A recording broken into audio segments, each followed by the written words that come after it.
Arya itu dipanggil, dibawa ke suatu tempat lah. Oke. Kalau melihat dari berita yang beredar itu Pak Prengki sama Pak Sigit, itu saya sampai merinding loh, karena sudah dipukul, orang rame-rame pula memukul, terus penyiksaan selama hampir 24 jam.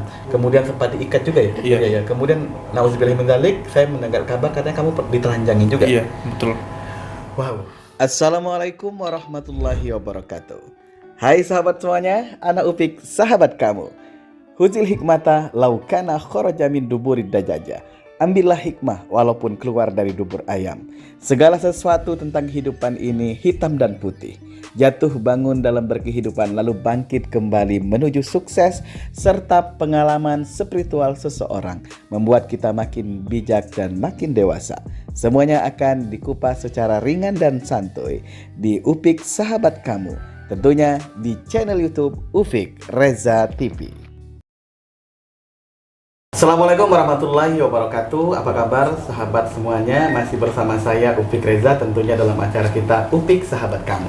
Seperti biasa, saya akan mengulas beberapa tema yang akan menjadi sesuatu hal yang bisa kita jadikan sebagai informasi, dan tentunya banyak hikmah yang akan kita dapatkan dari sini. Tapi kali ini agak berbeda karena saya sedang berada di sebuah kantor yang sangat luar biasa. Mereka ini adalah kumpulan orang-orang yang ingin membantu, menjadi fasilitator orang-orang yang membutuhkan bantuan hukum. Jadi saat ini saya sedang berada di Yayasan Bantuan Hukum Sumatera Selatan Berkeadilan. Jadi teman-teman bisa di follow Instagramnya biar lebih kenal dengan mereka, dan kalau seandainya membutuhkan bantuan apa-apa jangan sungkan-sungkan, langsung datang ke kantornya aja. Orangnya ramah-ramah. Saat ini saya banyak sekali nih orangnya, biasanya cuma berdua ya. Sehat semuanya? Sehat, alhamdulillah ya. Jadi di paling ujung itu ada Bunda Yuni Oktaria SH. Sehat ya Bu Yuni. Kemudian ada Bapak Sepriyadi, orangnya ada di sebelah sana. Kemudian juga ada Bapak Cak Bayu. Kemudian ada yang rambut panjang, ini kayak vokalis Bumerang zaman dulu ya. Saya memang tampang pengacara harus seperti itu ya. Bapak Prengki Sarjana Hukum. Assalamualaikum Pak Prengki. Waalaikumsalam warahmatullahi. Kemudian ada satu lagi, ternyata dia masih sahabat saya, masih pernah satu pesantren, baru ketemu di sini, Bapak Sigit Muhaimin Sarjana Hukum. Assalamualaikum Pak. Waalaikumsalam warahmatullahi wabarakatuh. Dan akan menjadi topik kita pada hari ini adalah seseorang yang sangat luar biasa, yang mana kisahnya ini membuat hati kita merasa sedih. Kemudian juga kadang-kadang kalau sebagai seorang tua, apalagi orang tua ya, mungkin melihat seperti ini, tak sadar air mata kita mengucur. Ada seorang mahasiswa korban kekerasan, diduga dikeroyok ya oleh para senior mereka dalam sebuah acara ditsar organisasi. Dia masih muda, umurnya 19 tahun, kemudian semester 3 Fakultas Adab UIN Darmata Palembang, Adinda Arya Lesmana. Assalamualaikum Arya. Sehat Arya ya? Sehat. Saya ngelihat kamu hari ini nggak menyangka loh, karena kalau kita lihat foto-foto yang viralnya itu Pak Sigit, itu bonyok semua itu. Ya kayak matanya aja kemarin itu bengkak. Itu kamu ngelihatnya aman ya? Aman. Alhamdulillah, sehat kabarnya. Sehat Pak. Oke. Baik, pemirsa Upik Reza TV, kita ngelihat akhir-akhir ini sesuatu yang berbau kekerasan di dalam pendidikan itu seakan-akan menjadi hal yang sangat biasa ya. Belum hilang ingatan kita, bahkan mungkin traumatis masih ada tentang kasus seorang santri gontor ya, yang meninggal dunia, dan kebetulan orang Palembang juga Mas Prengki. Iya. Dan kalau saya lihat ini Mas Prengki orang Palembang, orang alumni Gontor ya? Ya, kita pernah di Gontor ya? Ya, alhamdulillah. Mas Sigit juga orang pesantren juga ya. Nah, mungkin sebelum kita ke Arya, aku pengen tanya dulu dengan ini Mas Prengki sama Mas Sigit. Kenapa sih kok pendidikan sekarang ini identik dengan kekerasan? Kira-kira apa yang salah gitu? Ya, mungkin kalau saya yang saya alami dan saya rasakan ya, proses pendidikan yang dilakukan secara keras memang tujuannya untuk mendidik. Oke. Ya. Namun pola kekerasan, pola kolonial ini diwariskan oleh senioritas biasanya. Oke, benar. Ya kan? Dari kakak tingkat biasanya. Kakak tingkat, ya? Jadi kalau kekerasan itu tidak pernah ada, maka seniornya pun tidak akan menurunkan seperti itu. Oke. Jadi Artinya junior ini belajar dari senior. dalam bahasa lain mungkin ada unsur balas dendam ya. Iya, seperti itu. Dia. Jadi dulunya dia pernah dilakukan kekerasan, ada naik baru. Nah, ini apa tuh ibaratnya masuk kandang ini. Iya. Bakal kena pelonco untuk berikutnya gitu. Artinya itu ya Mas ya. Ada dendam masa lalu, kemudian juga ada unsur ibaratnya untuk mendidik, tapi sebenarnya tidak harus dengan kekerasan juga ya. Oke. Ya. Mungkin polanya saja yang kebablasan. Oke. Terus kalau dari Mas Sigit, controlling dari guru gimana itu? Atau dari instansi terkait hingga membuat mahasiswa ataupun siswa mereka yang notabene senior kok berani melakukan seperti itu? Jadi harusnya kan sudah diterapkan sistem pengawasan. Jadi setiap organisasi atau apalagi di dalam kampus, dalam pesantren itu kan ada pembina yang di SK-kan langsung, misalnya dari rektor, misalnya di SK-kan langsung oleh kiainya mungkin pada waktu itu ya. Artinya pembina tersebut dia harus memahami bagaimana pelatihan, bagaimana training tersebut, dan itu tidak bisa dipungkiri ada garis koordinasi, ada garis komando. Artinya ini saling berhubungan, ada controlling ya di situ ya. Artinya bukan dengan bahasa lain mungkin Mas Sigit mau bilang controllingnya lemah mungkin ya. Sangat-sangat lemah. Oke, cukup sampai di situ dulu. Kita mau ke sini nih, Arya. Ini kan agak beda nih dengan yang kalau kita lihat di Gontor ya. Kalau di Gontor kan ibaratnya senior dengan junior.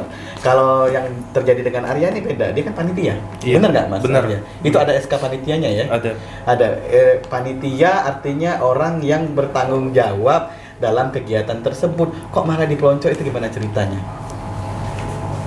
Mas Arya?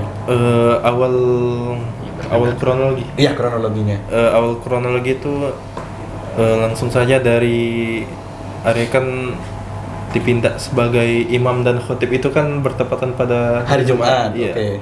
Arya dipinta jadi imam sekaligus khotib. Dalam acara tersebut ya. Lokasi di mana Pak? Di Bumi Perkemahan Gandus. Di Palembang masih ya? Iya. Kemudian kok tiba-tiba langsung dipanggil akhirnya habis Jumat setelah dipelonco tuh gimana ceritanya? Apa kamu ada kesalahan sebelumnya atau gimana? Iya, jadi Arya itu menyebarkan informasi internal Diksar tersebut. Iya. Kepada grup lain. Artinya kok mereka bisa tahu? Bocor lagi tuh dari kamu sebarin bocor ya gitu ya? Itu informasi tentang apa Mas Arya? Itu informasi tentang adanya dugaan pungli. Iya. Ini saya bisa liatin. Nanti teman dari UPIK Reza TV bisa di ini ya. Pungli itu pamfletnya nilainya berapa waktu itu? Rp300.000 yang akan digunakan untuk kebutuhan dalam Diksar. Iya. Kenapa dibilang pungli? Kan memang mereka membutuhkan makan, butuh penginapan dan lain sebagainya. Kenapa dibilang pungli? Nah, yang tindak jadi katakanlah protes kamu gitu. Iya. Itu H-1 pelaksanaan itu ada lagi perubahan. Gimana rencana awal di mana? Rencana awal itu di Bangka, Diksarnya. Ternyata di Gandus. Jauh nih aneh. Iya. Bangka ke Gandus. Iya. Kalau Bangka bisa ke Belitung agak parah gitu. Ini ke Gandus ya. Nilainya berapa itu Mas Arya? Nilainya itu 300.000. Iya. Nah, kemudian nginapnya di penginapan? Nginapnya itu di kemah. Aula, Pak. Nah, mungkin mereka masih menggunakan untuk makan kali. Iya. Karena mungkin kalau dilihat dari 300.000 ini untuk ke Bangka mungkin agak kurang ya. Iya. Nah, jadi mungkin dialihkan ke sini. Nah, untuk makan itu memang mereka memfasilitasi. Kalau untuk makan ada lagi Pak, ada pungli. Iya. Jadi tadi saya pikir 300.000 ini dialihkan untuk makan, ternyata mereka ada untuk makan pungli lagi. Iya. Melalui apa itu pungli? Nah itu ada H-1 pelaksanaan, ada mengumpulkan sembako tiap masing-masing peserta. Udah kayak mau sumbangan ya? Iya. Oke. Jadi sembako yang diminta apa aja? Satu, beras. Beras. Terus telur, sarden. Kemudian susu saset. Wow, berarti lengkap sekali. Jadi mereka boleh dibilang sudah tidak menginap di hotel atau di penginapan, tidak mengeluarkan ongkos yang katakanlah besar karena mereka cuma di dalam kota. Kemudian untuk makannya pun nggak beli nasi karena mereka bawa sendiri. Kalau lihat dari sini, itu berapa orang total seluruh yang ikut Diksar? Untuk peserta itu jumlahnya 200-an. Itulah yang akhirnya kamu protes. 300.000 dikali orang 200 itu uangnya lumayan ya. Berapa coba kira-kira dia gitu berapa juta? 60 juta. Itu luar biasa untuk kelas mahasiswa loh. Nah, ini yang mungkin yang kamu protes. Panitia ada berapa semuanya? Panitia total keseluruhannya 90-an. 90 orang. Itu dapat fasilitas baju segala macam yang ikut Diksar? Kayak baju kaos? Enggak dapat. Kalau baju kaos ada. Itu dari uang ini mungkin? Iya, dari uang. Oke, cukup lumayan besar ya yang digunakan. Jadi itu yang akhirnya kamu protes. Kamu kenapa tidak langsung ngomong dengan mereka? sebelum kamu menyebarkan katakanlah berita pungli ini ke grup-grup yang lain, kamu nggak coba ngobrol dulu dengan sesama panitia? Kemarin tuh sudah Pak, pas Arya jadi peserta kemarin. Oke. Nah, ini kami dari peserta itu protes juga, tapi belum ada tanggapan dari senior.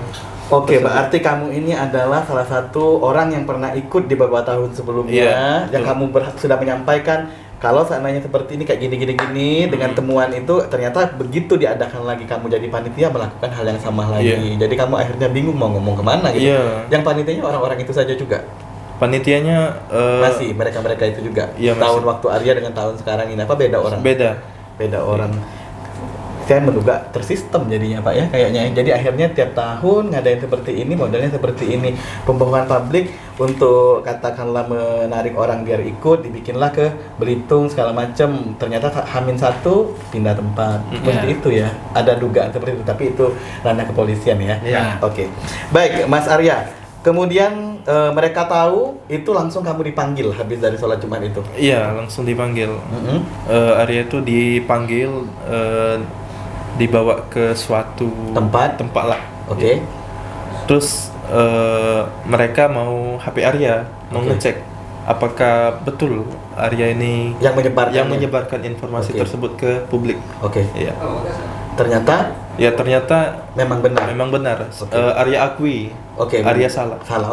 Baik, pemirsa Upik Reza TV, kalau berbicara mengenai sebuah kesalahan, katakanlah Arya salah karena ibaratnya membocorkan rahasia organisasi kepada tempat yang lain. Tetapi ini bukan sebuah pembenaran untuk melakukan penghakiman sendiri. Ini yang kita tuntut ya. Karena penghakiman sendiri dan dengan kalau melihat dari berita yang beredar itu Pak Prengki sama Pak Sigit, itu saya sampai merinding loh. Karena sudah dipukul, orang rame-rame pula memukul, terus penyiksaan selama hampir 24 jam. Kemudian sempat diikat juga ya? Iya. Kemudian nauzubillah min dzalik, saya mendengar kabar katanya kamu ditelanjangin juga. Iya, betul.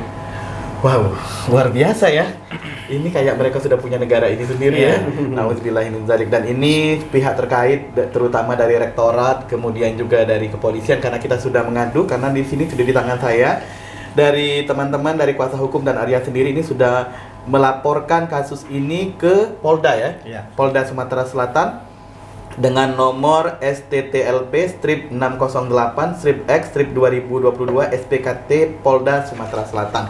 Tentunya kita pengen ini cepat karena ini bukan dianggap enteng karena ibaratnya alhamdulillah kan umur panjang ya. Kalau melihat dari kronologi penyiksaan itu bahkan agak mengarah ke kehilangan nyawa ya. Mungkin Ibu Yuli sebagai seorang wanita melihat waktu pertama kali Arya katakanlah datang ke sini minta bantuan hukum, mungkin terenyuh sekali kan hati Ibu Yuli? Ya sebenarnya yang datang ke sini kan dirawat dulu orang tuanya, ayahnya. Ayahnya sih. Karena kan dia masih di rumah sakit pada waktu itu. Karena dalam kondisi yang parah ya. Yang traumatis, fisik dan psikis. Benar. Nah, jadi kan ayahnya yang datang ke sini ya sebagai seorang ayah kan yang terluka bagaimana kan, nah sempat menangis juga. Jadi ayahnya nangis waktu kesini? Iya kesini nangis. Nah jadi memang benar ayahnya yang kesini mau minta untuk keadilan lah katakanlah, minta bantuan hukum. Nah datang ke sini dan menceritakanlah sedetail mungkin yang apa yang disampaikan Arya tuh, yang kan sempat ditulis juga oleh Arya kan kronologinya karena pada waktu itu dia kan masih ngeblank. Dalam artian tuh bingung gitu. Ada ini kali ya? Iya. Patut diduga. Patut diduga. Iya kan ini juga kalau boleh saya menyampaikan gambarnya. Waktu dia setelah pemukulan kan. Nah dari awal dulu. Nah ini video call. Itu pertama kali setelah pemukulan? Nah enggak, ini waktu di TKP. Siap. Pada pukul 00.10 jam 12 malam. Jadi ini ada saksi kan yang mencoba menelpon dia melalui video call. Nah dan singkatnya itu dia mau melihat keadaan Arya pada waktu itu kan, dan ada dua pelaku yang seolah-olah jangan ngomong sama Arya, jangan bilang kalau ada kami gitu. Siap. Nah jadi ini gambar depannya waktu video call. Nah ini kan kita lihat ini semua bengkak semua matanya ini nggak kan kelihatan lagi itu bola matanya. Ini waktu Jumat malam Sabtu. Oke, siap. Yang sebelahnya, Mbak? Kemudian ini tangannya, ini bekas jam ya. Oke. Waktu itu ada dia tuh melindungi. Oke. Nah, kemudian ini ada bekas yang katanya asumsi dari banyak orang tidak ada sundutan rokok, dan ini ada bukti sundutan rokoknya ya. Ada. Dan itu emang ada ya, Ada kan? Ini pipi sebelah kiri. Oke. Di sini. Ya. Oke. Dan kemudian nah, ini juga menunjukkan kan, ini lebih jelasnya ya, sundutan rokok kan, kelihatan betul kan. Oke. Nah, kemudian nah ini tengkorak belakangnya ini kan bengkak.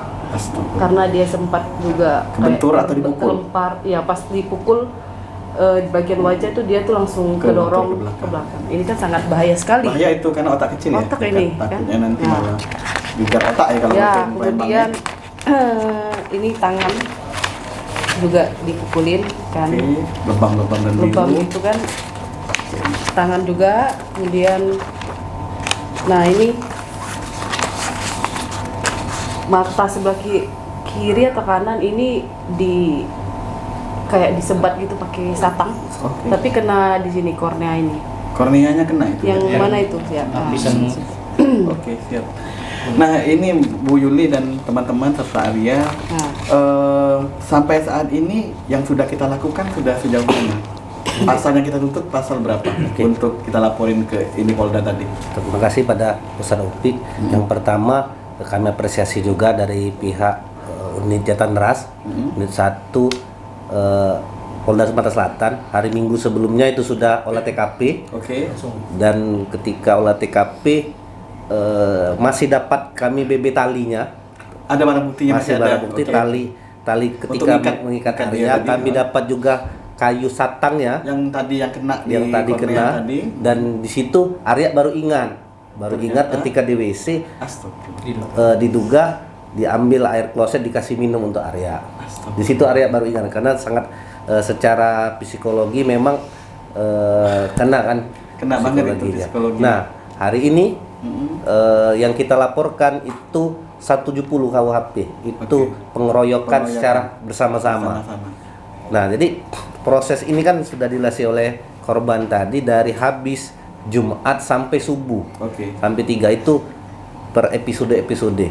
Ada banyak yang berlaku bahkan sampai 15 orang yang kita masukkan dalam BAP yang melakukan pengeroyokan. Itu yang seingat dari Arya. Dan ke depan ini momentum yang tepat bagi saya, Kapolda baru Sumatera Selatan, kami meminta kepada Bapak Kapolda untuk cepat menangani kasus ini, karena ini selain menjadi atensi publik, kita prihatin kepada keluarga korban. Semakin lama kasus ini, korban juga sering diintervensi,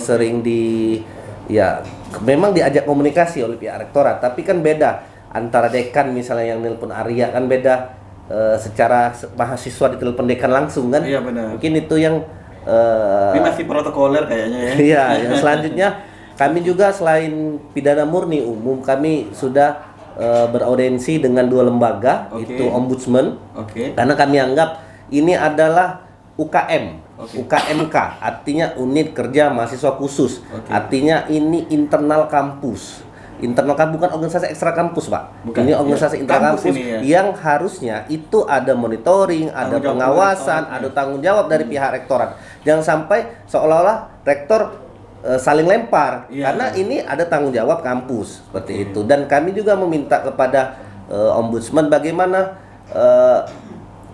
sebagai pelayan publik, kampus juga harus melayani. Arya ini masih sebagai mahasiswa UIN Radenpata Palembang. Artinya bagaimana kesehatannya, bagaimana pendidikannya ke depan, karena Arya pun hari ini masih tetap ingin kuliah kan, Dek?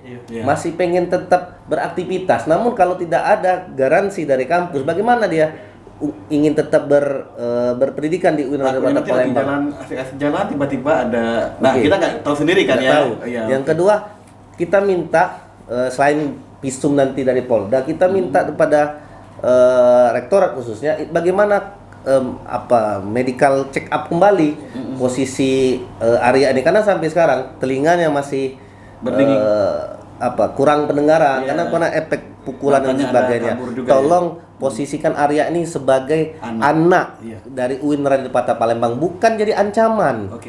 Karena proses ini adalah bagaimana ke depan jangan terulang Arya-Arya yang selanjutnya. Oke, gitu.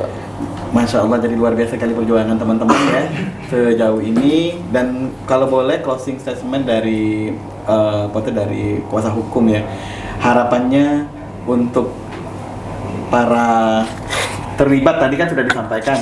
Nah, terus juga ibaratnya bukan hanya ibaratnya untuk antisipasi kasusnya Arya ini ya, tapi juga ibaratnya antisipasi jangan sampai kejadian Arya-Arya ke depan terjadi seperti ini lagi. Oke. Luar biasa sekali. Langkah berikutnya akan dilakukan apa nih terdekat? Sebelum menyampaikan langkah berikutnya, kita merunut dulu langkah yang sudah kami lakukan.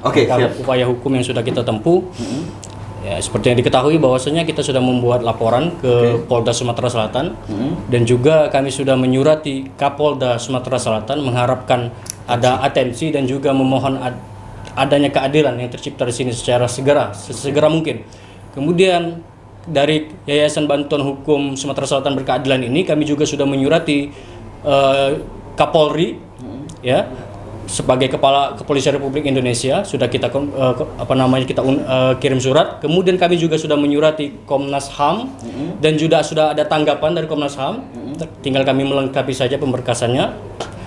Kami sudah membuat laporan ataupun pengaduan ke Ombudsman dan juga mengadakan audensi ke Ombudsman, dan mereka menyambut dengan baik, bahkan mereka merespon dan akan menindaklanjuti secara serius hal tersebut.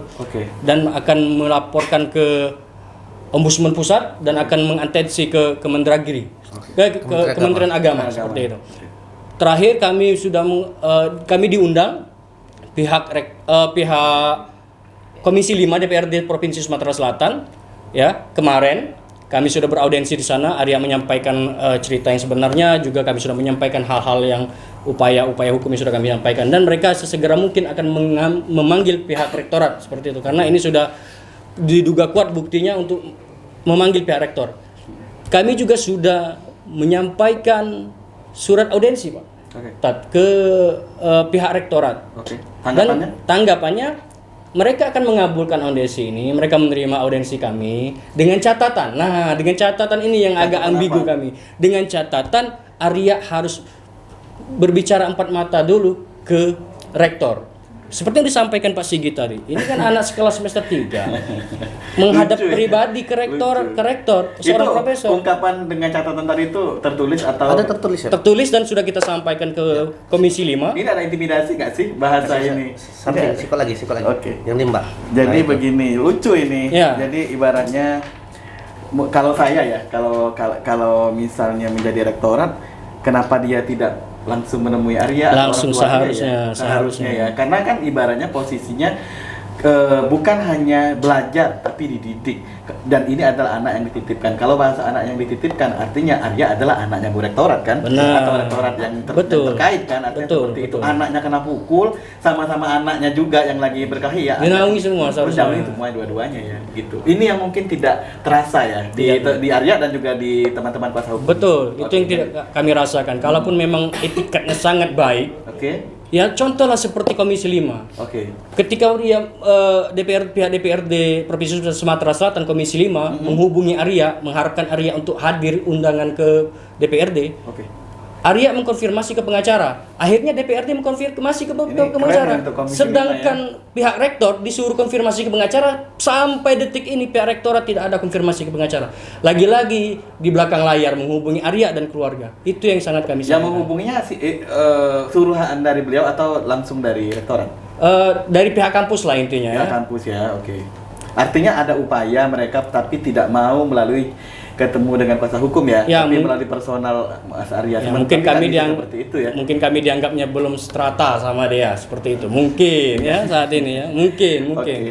Baik, ini Mas Franky, Mas Sigit dan juga Bu Yuli serta teman-teman yang ada di sana. Terima kasih banyak untuk hari yang luar biasa ini, dan kita doakan semoga kasus ini segera menemukan titik temunya, dan kita doakan juga semoga ada jalan terbaik dari segala dari masalah ini. Dan terakhir sebelum saya tutup untuk pertemuan kita pada hari ini, kalau seandainya dengan cara baik ya, ahsan maksud saya, dari ajakan dari mereka, baik dari pihak rektorat, kemudian juga dari para yang diduga sebagai pelaku untuk berdamai, apakah kita terbuka? Izin mungkin di sini kita dari sisi hukumnya dulu ya. Oke. Untuk saat ini kami tetap biar mengikuti proses hukumnya sampai ke tingkat mana seperti itu, karena saat ini kami mencari keadilan. Oke, siap. Dari Arya dan keluarga belum mendapatkan keadilan sedikit pun di sini. Kenapa kami katakan belum dapat keadilan sedikit pun? Ya, tersangka masih bebas di luar. Bukan tersangka, maksudnya terduga pelaku masih bebas berbicara di luar. Pihak kepolisian bagi saya masih lambat. Kami mengharapkan pihak kepolisian di sini bekerja dengan perkara yang sangat viral ini sudah kategori menyentuh dunia pendidikan, bukan hanya sekedar penganiayaan biasa. Bagi saya ini sudah extraordinary crime seperti itu, kejahatan yang luar biasa. Kalau kita lihat ya antara bagaimana media dan juga para pihak menyikapi kasusnya yang meninggalnya di Gontor santri kan sama nih ceritanya kan. Dengan ini mereka beda ya, different ya. Ini agak lebih lambat ya kalau dilihat. Lebih lambat, padahal konteksnya sama-sama penganiayaan dan oleh orang-orang dalam ya, dalam sebuah instansi seperti itu. Kenapa pihak sana bisa lebih cepat, kenapa kita tidak bisa seperti itu? Itu. Jadi untuk sementara ini kita ikutin jalur hukum yang berlaku. Kalaupun misalnya nanti akan ada jalan terbaik, kita akan lihat ke depannya seperti apa. Mungkin seperti itu ya. Oke, terima kasih banyak buat semua pemirsa Upik Reza TV. Setelah ini saya akan langsung dari hati ke hati dengan Arya. Kita dengarkan curahan hatinya, luar biasa sekali. Saya sempat menangis tadi mendengar cerita Arya yang ada cita-cita tertingginya adalah dia ingin melanjutkan pendidikan. Dia adalah seorang hafiz Al-Quran dan dia juga sangat pengen membanggakan orang tuanya, bahkan seluruh keluarganya pindah ke Palembang demi untuk mensupport pendidikannya. Gara-gara kasus ini, Arya malah ada sebuah ketakutan dalam dirinya sampai ia mau berhenti kuliah. Mari kita kawal keadilan ini. Tentunya Allah tidak akan tidur. Allah tahu mana yang terbaik buat hambanya, buat pemirsa semuanya. Tonton episode berikutnya di Upik Reza TV, Upik Sahabat Kamu. Terima kasih. Assalamualaikum warahmatullahi wabarakatuh. Assalamualaikum warahmatullahi wabarakatuh. Hai sahabat semuanya, anak Upik Sahabat Kamu. Huzil hikmata laukana kharaja min duburid dajaja. Ambillah hikmah walaupun keluar dari dubur ayam. Segala sesuatu tentang kehidupan ini hitam dan putih. Jatuh bangun dalam berkehidupan lalu bangkit kembali menuju sukses serta pengalaman spiritual seseorang membuat kita makin bijak dan makin dewasa. Semuanya akan dikupas secara ringan dan santuy di Upik Sahabat Kamu. Tentunya di channel YouTube Upik Reza TV.